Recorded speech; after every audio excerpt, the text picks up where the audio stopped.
আপনি কি ভাবছেন যে খুব সুন্দর সুন্দর কথা বললে, সুন্দর চেহারা থাকলে লোকে আপনাকে ভালো বলবে? না, আপনার ভালো বলবে আপনার ব্যক্তিত্বের উপর। আর আপনার ব্যক্তিত্ব নির্ভর করে আপনার পরিস্থিতি নিয়ন্ত্রণ করার ক্ষমতার উপর। আপনি কিভাবে পরিস্থিতি নিয়ন্ত্রণ করছেন, how to tackle the situation, এটার উপর আপনার ব্যক্তিত্ব নির্ভর করে।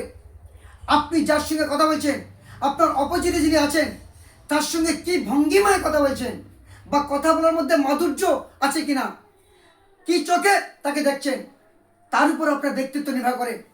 আর একটা জিনিস মনে রাখবেন, না বলাটি আপনার একটা ব্যক্তিত্ব। সবসময় যদি আপনি হ্যাঁ বলেন, তাহলে কিছু স্বার্থান্বেষী ব্যক্তিরা আপনাকে দিয়ে অনেক অপকর্ম করে নেবে, যেটা পরে আপনার আফসোসের কারণ হয়ে দাঁড়াবে। তাই কখন কোথায় না বলতে হবে, হ্যাঁ বলতে হবে, এই সিদ্ধান্তটা আপনার। যদি আপনি মনে করেন আপনার সম্মানহানি হতে পারে, আপনার ডিগনিটি বা মর্যাদাহানি হতে পারে, তখন সেক্ষেত্রে আপনার না বলাটাই আপনার পার্সোনালিটি। না তখনই বলবেন, সুতরাং হ্যাঁ বলার দরকার নেই। সবসময় মনে রাখবেন, না বলাটা এটা আপনার ব্যক্তিত্বের মধ্যে পড়ে।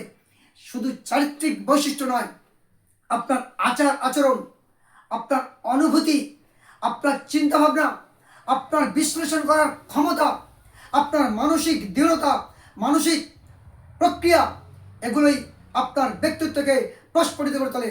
আর একটা কথা বলবো, ইয়োর পার্সোনালিটি, ইয়োর আইডেন্টিটি।